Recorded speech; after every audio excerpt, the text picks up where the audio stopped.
so much motherfucking design on right now. Bring it down, bring it down, bring it down, bring it down, oh gosh, I'm down. Bitches on the line, you know.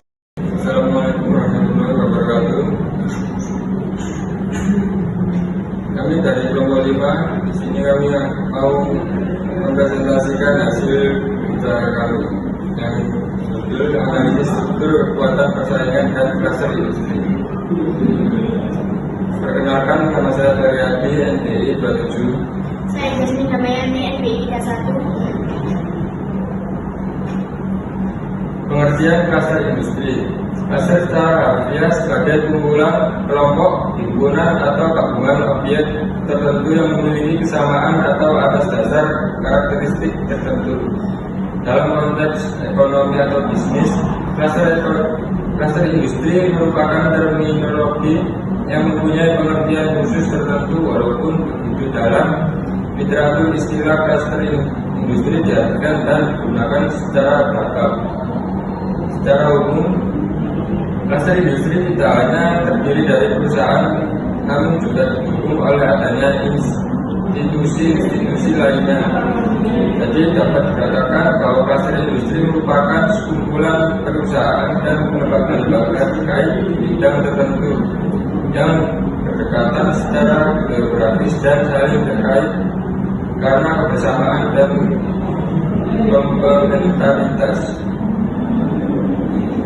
Jadi, kluster industri adalah sebuah kelompok dari perusahaan-perusahaan yang melalui interaksi mereka antara yang satu dengan yang lainnya, dengan pelanggan, dengan penyediaan barang, mengembangkan suatu produk yang inovatif dan memprosesnya dengan membedakan usaha di suatu lokasi pemasaran dengan perusahaan yang lain dalam industri yang sama yang ditemukan di tempat lain.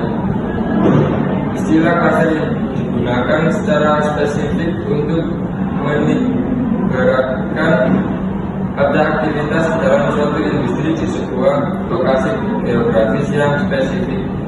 Biasanya disebut wilayah kota besar yang menghasilkan suatu karya akan pengetahuan yang baru. Keuntungan kebijakan kluster yaitu sangat memperhatikan komponen ekonomi mikro dari pembangunan ekonomi serta aspek regional dan sosial dari pembangunan ekonomi. Selain itu, kebijakan kluster menggunakan instrumen yang efektif untuk mendorong pembangunan daerah yang diterjemahkan menjadi peningkatan lapangan kerja, peningkatan daya saing sistem produksi daerah, pendapatan yang lebih tinggi, dan lain-lain. Pembentukan dan pengembangan kluster industri. Instrumen-instrumen dapat diterapkan oleh aktor kebijakan kluster yang didefinisikan dalam kelompok berikut. Yang pertama, bisnis. Yang kedua, asosiasi. Yang ketiga, aktor pemerintah. Dan yang keempat, universitas, lembaga pendidikan dan pelatihan, serta lembaga penelitian. Dan yang kelima, inisiatif kluster.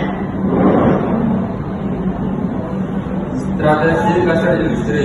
Strategi kebijakan untuk pengembangan kluster industri dibagi menjadi 3, yaitu yang pertama, monocropping, bertujuan untuk memperkuat kluster sebagai lingkungan khusus regional. Strategi monocropping dimaksudkan untuk mengembangkan kepercayaan antara perusahaan yang berlokasi bersama dan untuk meningkatkan tingkat spesialisasi dan tingkatan kluster. Strategi tersebut dapat mendorong pengembangan kepercayaan dan tingkatan sosial antar anggota kluster. Ini juga dapat memfasilitasi pengembangan identitas kluster umum di antara anggotanya. Dengan kata lain, strategi ini diarahkan untuk merangsang atau mendorong terjadinya eksternalitas. Yang kedua, hubbing. Seperti strategi monocropping, strategi ini mencerminkan pandangan kluster sebagai rantai nilai, di mana gagasan dasarnya adalah bahwa rantai nilai dapat diperluas dengan memperkuat jangkauan geografisnya. Strategi ini memerlukan pembangunan hubungan di luar kawasan dengan mitra industri yang relevan dan berkualitas tinggi serta komunitas riset baik secara nasional maupun internasional dengan mengorbankan pembangunan dan mengorbankan membangun hubungan dengan perusahaan di industri terdekat sehingga merangsang cluster untuk berinovasi dan mempromosikan proses pembelajaran dan pengembangan. Dan yang ketiga, blending. Strategi blending berkaitan dengan kerjasama antara perusahaan terkait dan antara aktor terkait dan lingkungan dalam suatu wilayah. Strategi ini membawa kawasan ini ke depan, yaitu tentang memperkuat hubungan perusahaan yang dikelompokkan ke sektor terkait di suatu wilayah dan merangsang limpahan pengetahuan antara sektor dan aktor yang berbeda. Tetapi terkait yaitu menjembatani dominan pengetahuan terkait dan mendorong inovasi lintas industri. Demikian presentasi dari kami, kurang lebihnya mohon maaf.